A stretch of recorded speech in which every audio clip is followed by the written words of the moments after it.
I've got a very little show from Spotlight for you. I had a voucher, spend $100, get $40 off, so 40% sale.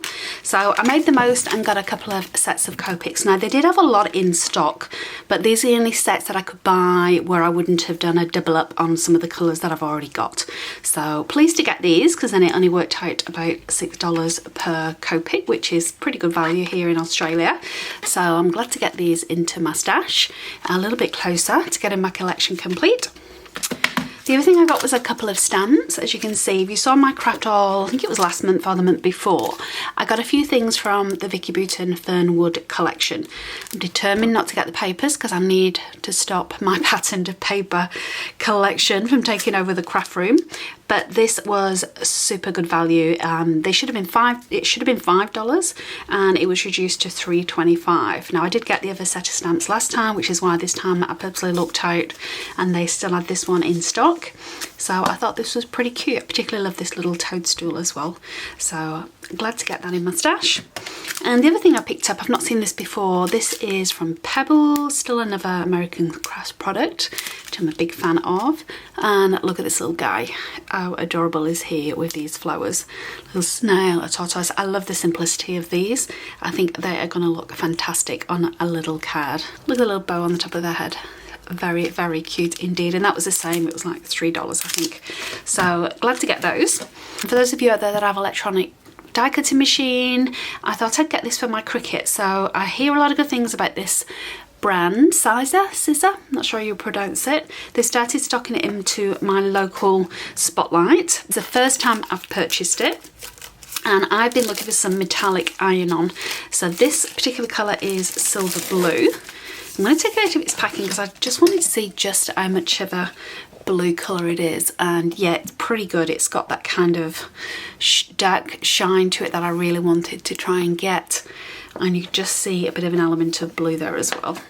So that is to make some t-shirts. So only worked out at $12, so a lot cheaper than the Cricut brand. So keen to try that out.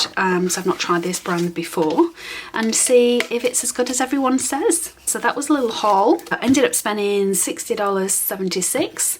These should have been $41 each to begin with, and I got $16.28 knocked off each pack of these in the sale, which was great, as well as the discounts on the other stuff.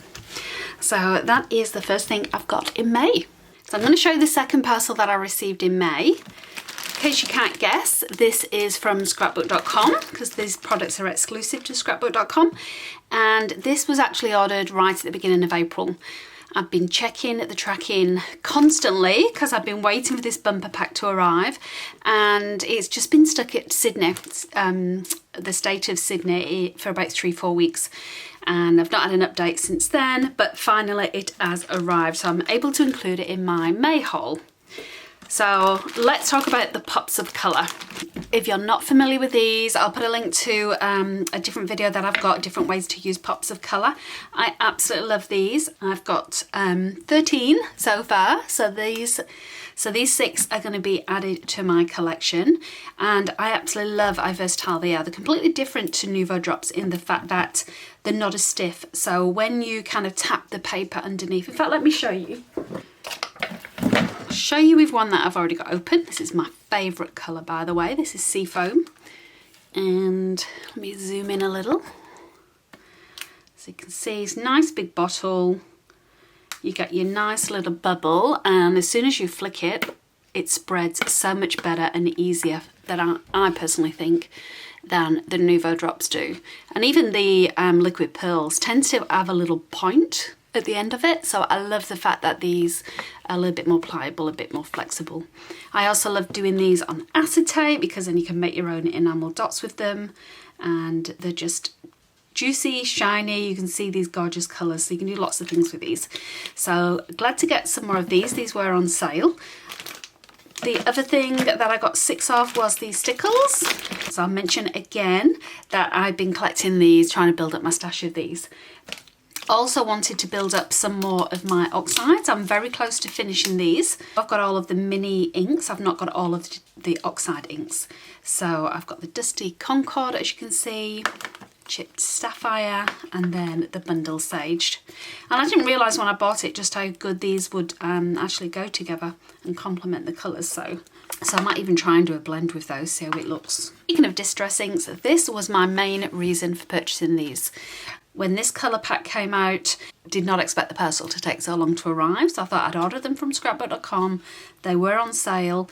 Couldn't get them anywhere from my local Australian suppliers, which of course, you know, after taking 4 or 5 weeks to actually arrive, they're well and truly in stock everywhere here. I'm glad I've got them. My collection is now complete, as I just mentioned. This means I've got them all again, including the latest saltwater taffy, which I've not even used yet in a layout for the oxide. So I'm keen to see how these stack up as distress inks, because I do have the oxides and, you know, they're slightly different. Now, I am and will always be Lawn Fawn as my first brand of choice, without a doubt, but Colorado Craft Company is a very close second. I love these little mini ones. It's Anita Jirim, I hope that's how you pronounce it, is the artist for these, and I just love these, whether it's with Copics or pencils or watercolours. So I got this little Valentine one, and got this one here as well, as you can see. Hope your wishes come true. Got the little mouse, and then we've got the rabbit on this one.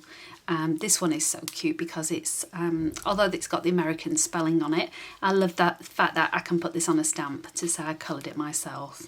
Or I stamped this myself, whichever, but I got it mainly for the little bunny because I'm building up my collection of critters that I can obviously use with the sentiments, but mainly use with the critters themselves. So, you know, even those two would be pretty cute on a card, I think. Not many places in Australia are selling these yet, so when I do an order from America, I always check to see what they've got in this product line and see what else I can get. Now that I've got my scan and cut, I don't need to buy stamps, so that makes these a little bit more affordable as well. So that is my long-awaited haul. Cannot believe it took so long. Anyway, that is my craft haul for May. I hope you enjoyed those. Both of them were just taking advantage of sales, so I'll look out for the next sale to take advantage before I make any purchases. There's nothing I particularly desperately need. So, oh look, I've just realised, how close is that colour, pops of colour? Sky blue. How close is that to Salvage Patina? I wonder if they created these colour lines to match the distressings. Who knows? I'm slightly distracted. Sorry about that. Thanks for watching. I hope you have a great crafting weekend, and I will see you next time.